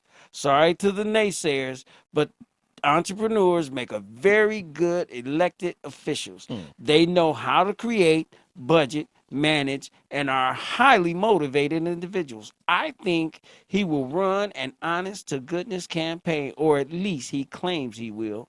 Something we could use around here. Well, I'm going to say this. I was talking with police officials yesterday. I tried to get a statement from the unions and everybody. Police reform is going to be the number one issue in the city of Cleveland come June. Okay? There's no way around it. And the platform for that is really coming to the thing. It's training, accountability, the anti-police movement, and I don't want to say I shouldn't, but that's what it is, the anti-police movement. And we're not talking about Black Lives Matter, because Black Lives Matter is not an anti-police movement.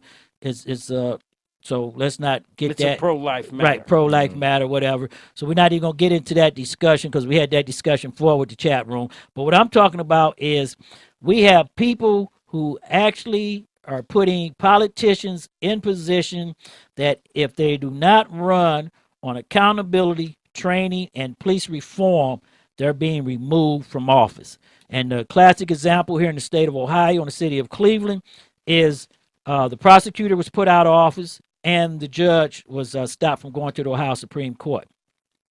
We also have legislators downstate that already has picked up on this movement, and they are introducing legislation. Senate Bill 5. I told everybody Senate Bill 5 was coming back last year, and everybody told me no, Senate Bill 5 wasn't going to never come back. But they have just introduced legislation for the right to work for the state of Ohio. Oh, boy. And the right to work for the state of Ohio is to strip unions of their bargaining rights. Yep. Where unions can only bargain for wages. If it ain't about wages, they have no rights to tell the city what to do. Say nothing And I want to say this right here. Think about that for a minute, because these are Republicans putting the right to work to strip the union of their works. And then you got a guy like Eric Jonathan Brewer who comes in and telling you what he's going to do and how he's going to do it and how he's going to force it down and how he's coming on that anti-change. There's going to be hell to pay for people wearing uniforms in the city of Cleveland. Yes, indeed. Okay, and the city workers. I'm going to go all the way down the line.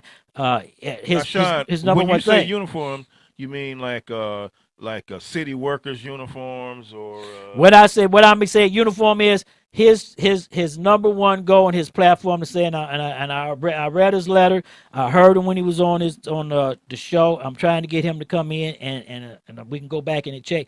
He said that he's going to fire and put Steve Loomis in his place. Now, I'm going to say this right here. Everybody laughed at that, and I laughed at it at the first thing, too. I just laughed. Okay? But I checked with union officials who was with the BAC and everything when he was mayor of the city of East Cleveland. He was the first mayor in the state of Ohio to fire a civil service chief and was upheld by the Civil Service Board of the state of Ohio. He was the first mayor to suspend a union president, which was the police union president, for talking city business. Okay? So he has a record of saying and doing what he's going to do, and he has a record of doing it. Okay? So I checked into it, and I did my homework. So I'm not going to say that he can't do it. I've seen that he has do it, and he promised the people, citizens of Cleveland, the Cleveland Police Patrolman Association, sent out a letter, and this letter was marked back during the Tamir Rice case, and they came out asking the mayor to fire Michael McGrath and Marty Flash and Calvin Williams. Lee Williams, All right, Calvin. Okay. Calvin. No, I'm just going to have to say it the way it is. And Jonathan Brewer has taken their statement in their words, and he has promised the citizen of Cleveland. I got exactly what you want with Steve Loomis. Read that again. Read that from his Eric statement. Brewer said about Steve Loomis. He said, Steve Loomis, and you have my word on this, better keep his mouth shut about non-union business. Jeez, if he's still the union president when I take office, I suspended my police union president twice for that shit. Wow. Loomis is a patrol officer. He better stay in his place. There is nothing equal about a mayor and a patrol officer, and you can believe that shit. Oh, no. Did you say that? Yes, he did. Okay, and he's serious about that. So I'm going right down the thing. I sounded the bells and the alarms back last year, the year before last. I kept telling everybody that police reform was coming down the line and that the unions needed to start going out to these town halls and sitting in these meetings and talking to the residents of the community, because at this point in time, due to their lacks of going into these meetings, they have opened the door for Jonathan Brewer to step up there. What you say? Mayor Jackson is either going to have to put his big boy pants on and step up to Jonathan Brewer, or he's going to get spanked. He's going to get spanked because I'm looking at a thing that was sent to me by a group out of Portsmouth, Virginia. Police reform.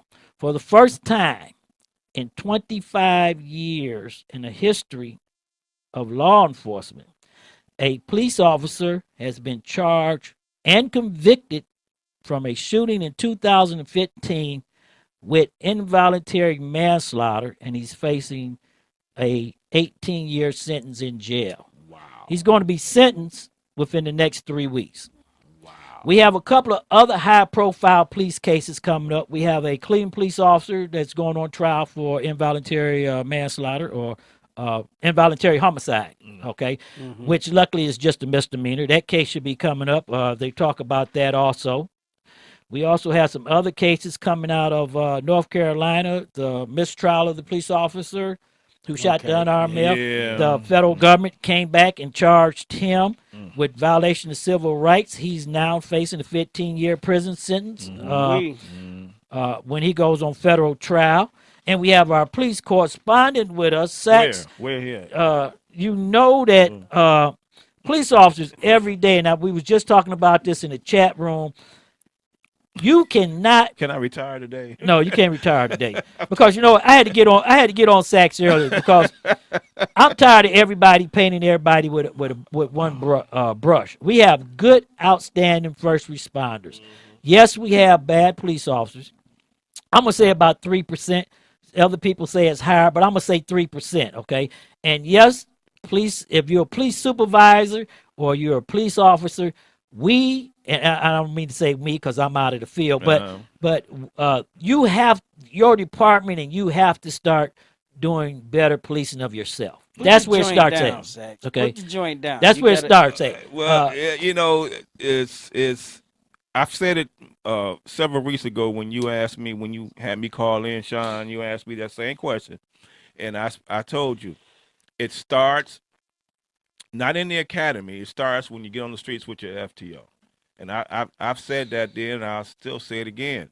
The field training officers are the ones that's really responsible. Well, you know what? I'm not going to say that. I'm going to say it's the supervisors. Well, if the supervisors, you know, if the supervisors, you want to say supervisors, take their job responsibility and they properly lead, a good leader creates a good team. Think about it. When that chase happened, when 137 shots was fired in East Cleveland, those supervisors was on the air calling those cars off. But let me say this: when the supervisor in the old 5th district, no, I'm gonna say this about the chase you asked, okay? Right. When the supervisors in the new 5th district, the old 6th district, told their people to get out that chase, they got out the chase. Because you know why? Because they knew that boss was not going to have. He wasn't having. He was not going to have it. Okay. That's right. So it comes. That was Drummond then, wasn't it? No, Drummond. I ain't gonna say Drummond, but it was supervisors. But I'm gonna say this: good supervisors. He didn't play that. Okay. Good supervisors are good leaders, and when you have a good leader, you have good men. And accountability starts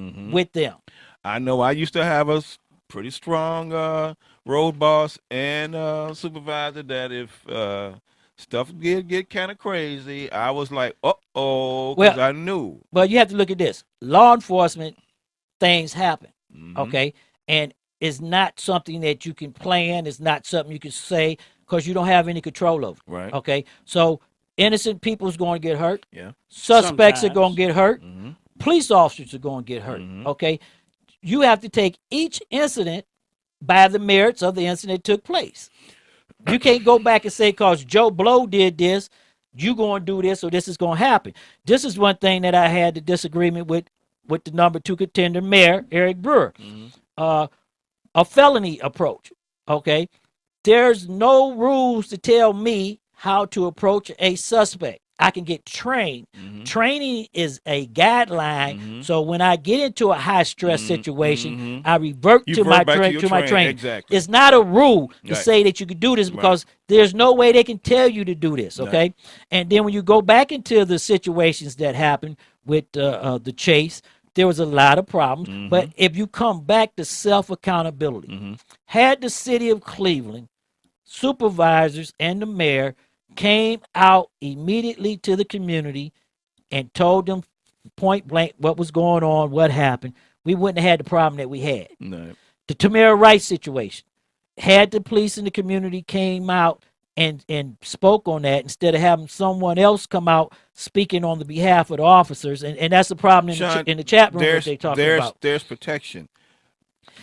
you know. Come on. But we're not talking about protection. We're talking about city officials talking to the community, getting things in the proper order. When you let people like Brewer tell the citizens one thing and quote a law that is no good, that's what happened in Ferguson. The Ferguson Police Department failed to tell the community that their officer walked up on a felony suspect and had a confrontation. Instead, they let that bullshit rumor go out that he was stopped for jaywalking. That's bullshit. Yeah. And you can understand why the community is upset, because why is my son dead and shot 40 times for jaywalking? Yeah. There's no way you could even imagine that, okay? Now, had the mayor come out and said, hey, my officers was looking for a felony robbery suspect. We have it on video, which they had. Right. And he came up on him, and there was a confrontation. He attempted to disarm the officer, and he was killed. The community right then could accept that before you had everybody else come in talking about a kid is gunned down, unarmed, jaywalking. But okay, let's come to Cleveland. We do have a spokesperson that come out with the facts. No, I'm talking about the mayor. I'm not talking about the police. I'm talking about the mayor and the chief, because the spokesperson for the city is only going to say what the mayor and chief want him to say. The mayor is the highest person, law enforcement officer in the city. For the city. The mayor is the elected official for the city. If he's going to pay the lawsuit anyway, okay, Tamara Rice's mother got all that money. So if you're going to give him pay that money anyway, tell the community the truth, so you don't. Your police officers are out there right now putting their life on the line, and the community think they're baby killers. That's the misconnect here. Okay, when the mayor failed his responsibility, the mayor's required to come into the community and tell the community what's going on, how it's going on. Okay, whether they like it or not. Okay, he's required to. Okay, but let's go to the Michael Brown incident. I mean, it was evident that it wasn't hands up, don't shoot, but they still created it anyway. But wait, for their own personal but agenda. see, this is the problem you have here, Sax. Who is it evident by? When you let the community and people who's involved in the crime set the narrative, you talking about lawyers. Once they did that, though, Shawn, once they saw, oh, he wasn't doing this, he was hands up, and then they like the shows. Well, let's go to the video, John. Let's go, and they went to the evidence to show that it wasn't that, and the coroner and the shooting team expert showed that it was a scuffle the way the cop explained it. That's correct, but how long did it take them to say that? What? Weeks. Listen so what to you saying? They had to investigate it, though. They had to investigate it. Let me say this, Sax. Okay. Bullshit is bullshit. Okay? That's why the community does not trust law enforcement officers and have because issues. They got their own personal. But Sax. Well, I have to say community, from a citizen's point of view. I have to say from a citizen's point of view, and I'm not siding with one or the other. But what I'm saying from a citizen's point of view, we can only go by what we see. But you posted dope. And I understand what you're saying in that situation. Yeah, the facts prove that it went down just like the officer said. But at the same time, he still got crucified. When the shit went down, the mayor didn't step up and come down and say, "Hey, listen, my constituents, That's my what I'm saying. citizens." I understand that point. I understand that. This thing has got to be investigated. I'm going to make sure that it's investigated properly. The spokesperson is going to take over. The police spokesperson is going to take over, and they're going to make sure they make their statement. But I'm going to make sure this investigation go down properly. And when the facts come, we will all view this together and check it out. How many times have you heard the officials come out and say, "Let's hold our opinions until we get the facts"? No, you can't hold your opinion. See, that's the difference. That's where you're hiding it. Let me tell you what the police officials should say. All right, what? Okay, the police officials should, and I'm going to say this just like I told Chief Williams and I told the mayor at the town hall. The police official should come out and tell the truth and what it is. Our officer approached a person who was a suspect in a robbery. Even if the officer didn't know that he was a suspect in a robbery, Michael Brown knew that he was a robbery suspect. And he attacked the policeman. The policeman didn't attack him. He attacked the policeman. Okay, so it's for the mayor to come out and say, our officer was looking for a robbery suspect. He came upon this male. There was a confrontation. They had the film. They knew he was a robbery suspect. Put it out there. So in other Had words, they put it out there, hands up, don't shoot, would have never flew. They let that fester for 2-3 weeks. After I shit in the front yard, wait a minute, let me say this, Sax. After I shit in the front yard, it's too late. The shit's already in the front yard. And just don't run the lawnmower. So you got to be serious with that. I'm telling you this, Sean. When you have a situation, okay, just like the Tamir Rice situation, when the shooting happens and the news media runs that footage that day, already public opinion is already shouting, "Oh, it's racism! It's police this! It's police that!" And they ain't even heard the facts yet. They already built up an opinion on what happened, and they weren't even there yet. That's why the mayor and the chief, the two top officials of the city, has to come out. Not Steve Loomis, the president of the union, because his job is to protect the officer, right or wrong. He's usually the main one that's running his mouth saying, "Hey, the police didn't do this, the police didn't do that." But see, that's the problem, okay? Because he's not a city official. What you're saying is the mayor needs to be a first line of defense. He needs to be that buffer. He should have had a news conference immediately. Him and the chief. Exactly, that's what he said. When they found that buffer. Wait a minute. When they found that little girl, the mayor should have been the one to make the first statement. The mayor and the chief was on the news 5 minutes later. Was he? Right. When he fought the freeze. Okay. So we talk about this, and this is what I talk about accountability. It's not the policeman's or the police union's responsibility to start accountability. Okay, that's why they have an internal affairs office. Okay, there's certain things that happens, and if you look at what's happening here on this platform for the mayor coming up in 2017 for the mayor's election, that's why people like Jonathan Brewer and everybody else is created. Okay? This is why Black Lives Matters is created. Come on. Okay? This is why things happen. Okay? And I'm going to say a lot of other groups. Okay? And it's going to get worse because now you have prosecutors and you have judges who are no longer going to sit back and say, well, maybe I should make this ruling. No, I'm not going to make this ruling. We're going to put it before a court. Okay? There you go.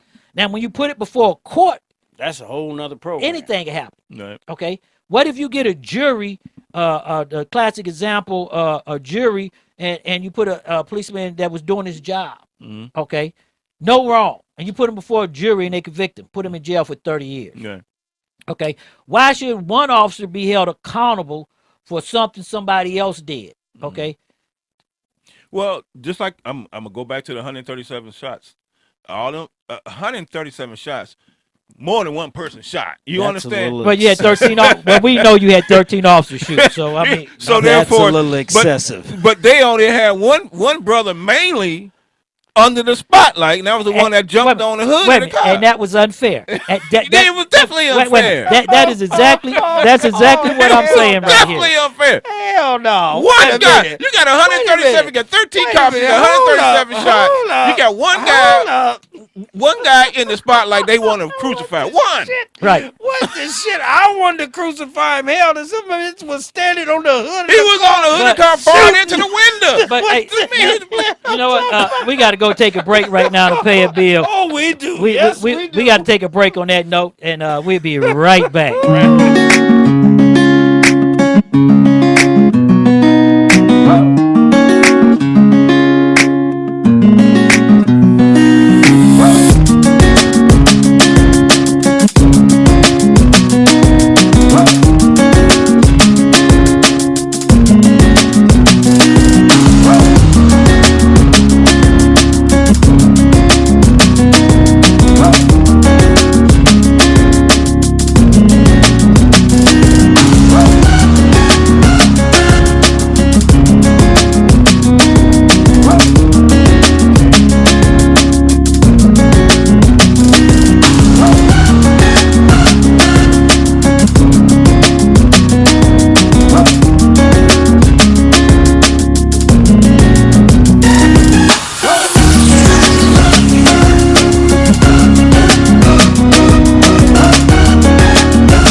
great business needs a stunning website.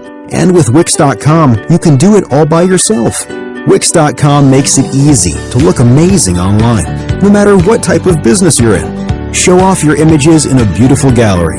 Grow your contact list and get all your social media in one place, just the way you want. Your customers are going to love it.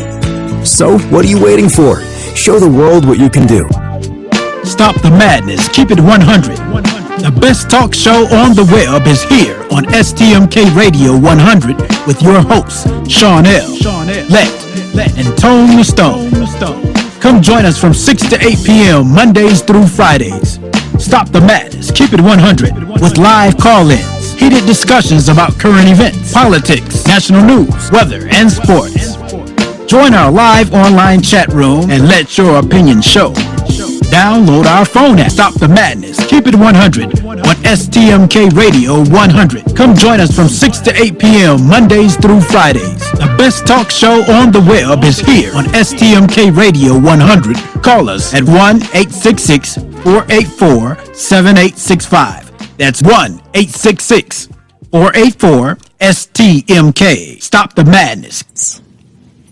Geico presents Sharing versus Oversharing. Earlier this week, Claire Tippins shared a princess nickname generator, 3 pictures of her dog wearing a tutu, and 2 online quizzes, including what candy is your dream castle made of? Claire, your sharing has tipped the sugar scale and turned into oversharing. But have no fear, princess. Geico has something worth sharing with your internet kingdom, like how you could save hundreds on your car insurance just by visiting geico.com. No magic wand required. Geico, 15 minutes could save you 15%. At the Table with Reverend Bill Miller on STMK Radio 100. Check out Reverend Bill Miller's Bible Study radio broadcast live on the new STMK Radio 100 at 8 p.m. Eastern Standard Time and 7 p.m. Central Standard Time. Please listen in and support him as he joins the realm of broadcasting to encourage believers and offer the comfort of God to others across the airwaves. At the Table with Reverend Bill Miller on STMK Radio 100. Also, feel free to contact him for prayer, counseling, and conversation at brobill9608@yahoo.com. That's BROBILL9608@yahoo.com. At the Table with Reverend Bill Miller on STMK Radio 100. STMK Radio 100. 100.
prepared to fall down.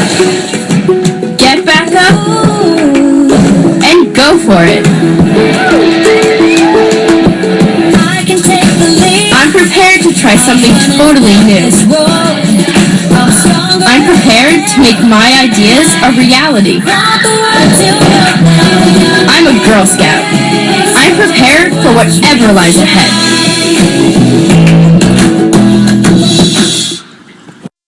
You've been tuned in to Stop the Madness, keeping it 100 on STMK Radio 100. And now back to your host one more time, Shawn L, Let, and Tone the Stone.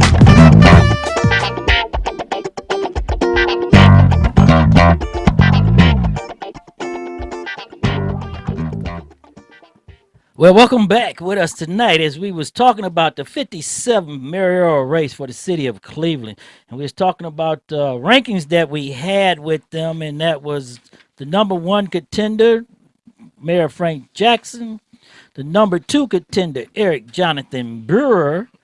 We're gonna take Jeffrey Johnson and make him 3rd, and then the number 4th contender is Brandon Koskowski, the CEO for the restaurant, big time CEO executive. And I want to say this right now, with Eric Jonathan Brewer getting into the race, this is going to be very, very good. We also was talking about police reform, and I was saying something earlier about city officials getting out in front of incidents and communicating with the community, so you won't have that misunderstanding and you won't have that. I know that sometimes you can't actually tell them what's going on, but you need to let the community know the basics, so when lawyers and other people get involved, they're not spreading a false rumor. And the other thing about we was talking about with our police correspondent on police reform is that there's a platform here for police reform, and it's starting with our Republican legislator who is putting in the right to work legislations to strip unions of their bargaining rights. And I'm going to say this because Steve Loomis and a couple other people, they backed the Republicans and Donald Trump, and this is the thanks that they're getting, that they're going to be stripped of their union rights. Yep. Okay, and believe me, when this come back, and this is on the thing of police reforms, when Senate Bill 5 was before us, they came into the inner city and the Democrats and asked them to help vote that down. Okay, there's going to be a problem there now for the police unions to come back after backing Donald Trump, come back into the inner cities and the community and ask them to help them. That's not going to happen. So you can bet one thing, unions are going to be stripped, and they're going to be stripped for personal reasons, okay? That means the cleaning lady's going to get hurt. That means ongoing battle for a okay. long time. Yep. And Shawn, I think you need to go back and explain to the people, because everybody don't understand what this right to work thing is. Right. A right to work state is. Okay. I've been involved in this before. That means just hold on. Let me get the thing right here. All right. Okay. He getting ready to tell you. Okay. He getting ready to handle this. We getting ready to run it down. It's called. We like to keep our listeners informed. It's called a lesson right here. A right to work state means that the legislator is going to strip unions of the right of bargaining, which means that they only can bargain for wages. Nothing else, not discipline, not job safety, nothing else. Also, what it means is if I'm in a union, and this is quote out of the ordinance that's put in there, if I'm in a union and I say I don't want to pay union dues no more, as it stands now, I have to pay my fair share to the union for representing me and for getting the raises and the medicals and the little perks we get. Correct. Under the right to work state, I can tell the union to go jump and tell the city don't give the union no more of my money. Well, okay, kiss Miss Mitchell. Because what's going to happen is if the union argue and get a $10, say a $25 pay scale, the city's going to have to pay all their police officers $25. Okay, so you don't have to be in a union. Okay, but what the ordinance is for half the departments say, I don't want to be in the union. Okay, and what that does is that breaks the union. Now it breaks that chain. Now Jonathan J. Brewer on the police reform platform, and I'm going down this right here. Eric okay, Jonathan then Jay Brewer. the man. Okay. He's going to tell the citizens of Cleveland that no union official in the city of Cleveland would do any union business on taxpayers' dime. Okay. Okay. Now, what that means is, for the city of Cleveland, Steve Loomis is assigned to personnel, and he gets his regular salary as being assigned, and he does union business at that time. Okay. What Steve Loomis off your dollar. Now, what Eric, what I'm not gonna say Eric is pushing this, but on the police reform list that I have, that he said that. I don't know if he I heard him go into that, but I don't know if he's still that. That's why I want to talk to him. But what they're saying is they're going to put union officials back in the zone cars or back on the shifts, okay? And if they're going to do union business, they will not get paid by any taxpayer's dime. You got okay? to earn your Now, imagine Steve Loomis now that means that what the union would have to do, the union would have to have their lawyers on pay, and their lawyers represent the officers at the city hearings and stuff, or you're going to have to take off or whatever, okay? I mean, there's a lot of things coming. The second thing is on the union platform they have right here is that the state of Ohio and Attorney General, all shootings will now go before grand jury. Grand jury. Okay, and that's out of police reform, okay? The second one is the city is saying when they get sued, the city's been covering and paying officer share. Okay, under the new police reform outline, if the city gets sued and you are not operating within the color of the law and is ruled at, guess what? They want you to pay the city back your pension, and you can be held accountable for any damages the city is no longer doing. You know, that's gonna keep a lot of cops in line. Honest. That's gonna make them be, but it's also gonna make a lot of them hesitate too. Well, we got a caller. We got a caller on the phone over there. We got a caller. Welcome to Free for All Thursday, and come on the air. This is my boy Martell. He's on air, and he got some things to say about what we just talked about. Martell, we was just talking about police reform. So why don't you go ahead and tell us what you think about police reform? Oh yeah, you can call it slavery if you want to. But he said slavery. You being silly now. Kiss Miss Mitchell. I mean, really, I was listening to you, and I was listening to your right to work state, and I didn't get everything, but I got enough. I got enough to know. Well, on that quote, wait a minute, before you say anything, Martell, on that quote, Martell wasn't talking about police reform when I said that. Martell was listening to us earlier talking about the right to work state. And you are 100% correct if you want to call it slavery, because they want you to work for $7 an hour. And this is a problem that Frank Jackson had that we didn't even get into it. The city of Cleveland was going to raise the minimum wage in the state of Ohio, and they let the councilman and then went to the state and asked the state to pass a law to stop them from getting that raise. And that's going to be on Jackson's neck also. He got to work. But Martell, go ahead, finish your comment. Tell us what's going on. He was totally against that raise. Jackson was. Well, even with the raise, I mean, from my experience I've had with, we'll say, business, they may give you that money, but they know to find some kind of way to take it away from you anyway. I mean, if not all of it, at least a great portion of it. So I don't think people are really thinking about who this is going to affect. One of the things about the raise that was one of my concerns was what's going to happen to the mom and pop stores, small business, because they're not going to be able to afford to pay $15 an hour. That's correct. You know, now corporations, of course, that's nothing but a drop in the bucket. So what about the unions? What you think about them? But as far as the union is concerned, it depends on what union you're talking about and how effective they are, because all unions aren't effective. They're not. That doesn't mean that they shouldn't exist, because some are for the people. But for the most that I've seen, they're for themselves, because when you go to a meeting and you have a union rep with you, if you don't know how to talk, they're not going to talk for you, and they're supposed to be representing you. You know what I mean? Right. Well, Martell, I hate to cut you off right there, Martell. I hate to cut you off, but we're going to have you back on the show in the beginning when we talk about that. And people right now, and I'd like to thank everybody for coming in with us. Snapchat, Facebook, Instagram, our affiliated New City. We'd like to thank you in San Francisco for picking us up. And one thing I want you to know, well, Doug, we talked about Jonathan Brewer.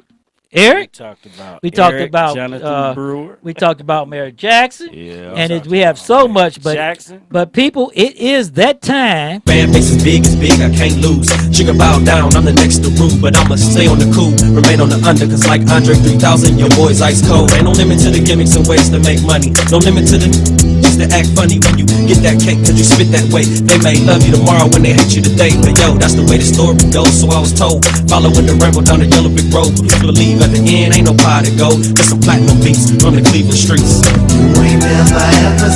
Well, Doug, it is that time for us to get ready to get up out of here. What you got to say to our crowd? Hey, first of all, I want to welcome San Francisco. I want to thank all the people in the chat room for being on fire. I want to thank all our listeners. And like I always say, live, love, laugh. And Sax Man, welcome for coming back with us one more time. Yes, sir. Come on, Sax, say something to the people in the chat room, because the chat room's fired up from your last comment about them black women last week. So you better smooth this over before you go off the air, man. I'd like to give a shout out to a buddy, man, Gregory Hemphill. He runs the security agency, Cleveland Security and Investigation. He also runs the security company, Cleveland Community Police. Give him a call if you're looking for some good security. He's a great professional, and I like him. And thank you, Snapchat, and everybody for coming in and watching us tonight. This is a good show. Thank you, Sean, for having me. And Doug, we still looking for Mr. Rogers. Mr. Rogers He coming. But I want to say this. I'm your host, Shawn L, and I'd like to welcome everybody and thank you all for staying with us and being with us. Snapchat, Facebook, Instagram Live, Mixcloud, all our social media platforms. And remember my old saying, peace, love, and happiness. And until we meet again, I want all y'all to call on the Father. Have a good night.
You've been listening to Stop the Madness, Keep It 100 on STMK Radio 100.